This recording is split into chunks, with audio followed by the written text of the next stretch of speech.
Trixie Bullies the Narrator by Jack Ripper. Hello everyone, let us dive into a wonderful new adventure starring the great and powerful Trixie herself. There will be action, there will be romance, there will be a wealth and opportunity beyond measure through this perilous journey ahead. Without further ado, let the story begin. Trixie let out a small yawn as she kicked open the door to her travel carriage with a hind leg. Grumbling to herself, she stumbled out and dropped onto the grass, not bothering to fix her mane, which had become entangled throughout the night. Who's there? Trixie? Wait, can you hear me? Is this actually happening right now? Yes, Trixie can hear you, moron. You're inside Trixie's head. Who are you? Is that you, Discord? It's too early to be doing this right now. I don't think Discord would do something like this. It's a little mundane for him. I'm still trying to wrap my head around this. You may have a point, but that's still something Discord would say, Trixie replied, her voice laced with irritation. Look, can I just continue with the story? This was supposed to be an adventure story with action and romance and... Trixie doesn't care in the slightest, she said, as she began to trot toward Ponyville, levitating her saddlebag over her shoulder. Trixie is going to practice magic with Starlight today, so you can forget about whatever plan you may have had. Fine, I'll roll with it, I guess. I have to entertain my audience somehow. Hopefully my charming anecdotal narrative will be enough to appease them. Trixie continued to walk across the off-beaten path, looking up at the sky in annoyance. Who would want to listen to you anyway? You're like a parrot, but even more annoying. I'm actually a writer. People read what I write for fun, and... Let's be honest here. Is any pony actually going to read whatever you write? Okay, I'll admit that stung a little. Why are you being so aggressive? It's not like my ego was in a good state to begin with. Because you're annoying, Trixie growled. Go bother some pony else for Celestia's sake. Trixie huffed in frustration as Princess Twilight's castle came into view. Near her, a pony stood in bewilderment, flummoxed by the mysterious voice that had no apparent source. Will you shut your fat muzzle? Trixie doesn't want to look worse than she already does, and have some pony staring at her, Trixie demanded in a harsh tone, warily eyeing the stallion who was looking at her. I was under the impression that you were the only one who could hear me. This story has become much more interesting. Trixie quickened her pace as she arrived at the castle, not bothering to knock as she pushed open the front door. Trixie doesn't need to knock. Starlight is already aware of our arrangement. It's still kind of rude, though. Twilight and her purple gecko live here, too.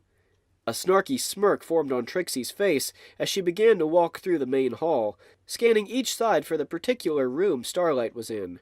Trixie isn't stupid. Starlight is at the far end of the hall. Trixie's been here before, you know.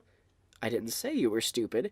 I just have to describe what is happening in detail without devolving into dull exposition and... Would you look at that? Trixie's back to not caring. Would you stop interrupting me? Trixie's expression evolved into a sneer. Then say something worth not interrupting for once. Trixie finally approached the door she was looking for, opening it with enough force to rattle the frame. Starlight was sitting at the table in the center of the room. She jerked back in sudden surprise as Trixie barged in, wobbling slightly and gripping another chair for support. Trixie, why the rush? And why do I hear a voice? Is it some kind of spell you've cast? Trixie gave a dejected sigh as she tossed her saddlebag on the table, pulling out a seat adjacent to her friend. Trixie isn't that fortunate. At least a spell could be cancelled. Come on, I'm not that bad. I haven't even felt insulted enough to verbally harass you yet. Trixie glared up at the ceiling. You'd be a lot more tolerable if you shut up. Likewise, con artist. Starlight slowly stood up, trotting over to her bookshelf. Excuse me, sir. Who exactly are you? And why are you following Trixie around? I was going to narrate a story about her, but she became cognizant before the story could even begin for some reason. Are you calling Trixie a vegetable? Trixie sputtered, slamming her hoofs on the table in response to the supposed accusation. Emphasis on the word supposed, because that wasn't originally an insult, vegetable. Trixie snarled as Starlight pulled a book off the shelf with her magic and placed it on the table in front of her. Well, can you please leave my friend alone, Mr. Narrator? She isn't exactly the most welcoming pony. Hey! Mr. Narrator? Are you there? Oh, thanks, Celestia. Trixie thought he would never go away. Well, I guess that's over with.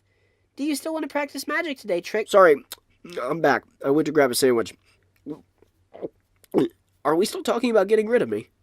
Trixie groaned and slammed her head onto the table as Starlight sighed and rubbed her head in exasperation. Look, Twilight told me about how she had a similar experience like this.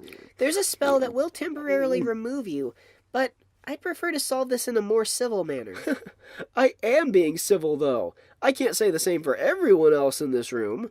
Starlight continued before Trixie had a chance to retort. Would you be willing to compromise?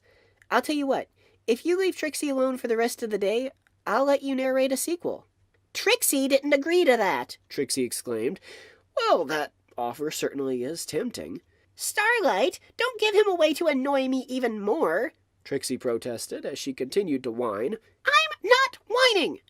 Starlight flipped through the book in fervor, stopping on a page detailing one spell in particular.